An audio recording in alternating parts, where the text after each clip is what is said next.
Hi, welcome to another episode of Hot Takes. Bitterness, particularly political bitterness, is not a pleasant thing to behold. Quite ugly, isn't it? And that's what you see when you look into the eyes of, say, the Tories, the Lib Dems, Labour, etc.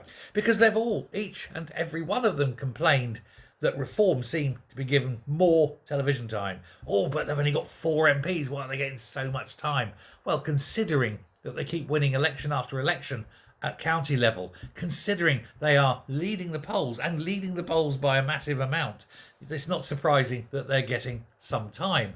However, this sort of, shall we say, gaslighting by the mainstream parties that reform are getting far more attention due to them than they should turns out to be, well, rather inaccurate, shall we say. There's been a study, and it's found that for example, Nigel Farage is not given any more airtime than other politicians.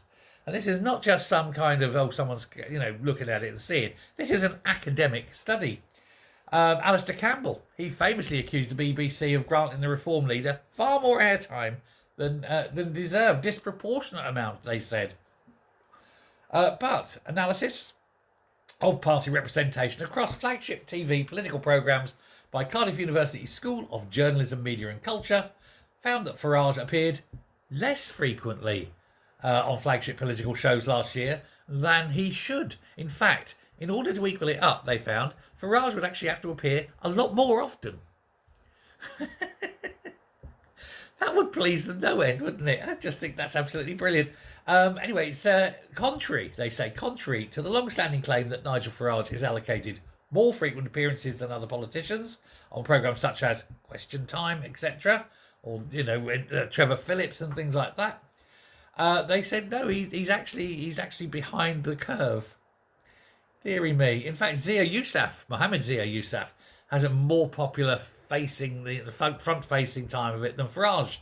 But it's they're not a single personality party, because they get Mohammed Zia Yousaf goes out there, a lot. Others do. It's just I think it's jealousy. It's just jealousy by all these other parties, isn't it? They all just can't. They're all scared. That's what it is. It's fear. They're gaslighting through fear. But yeah, they're saying, no, everything is hunky-dory, except for Reform, who are actually getting less than they ought to, based on the numbers. So, put that in your pipe and smoke it. Thanks a lot. Hit subscribe. Bye.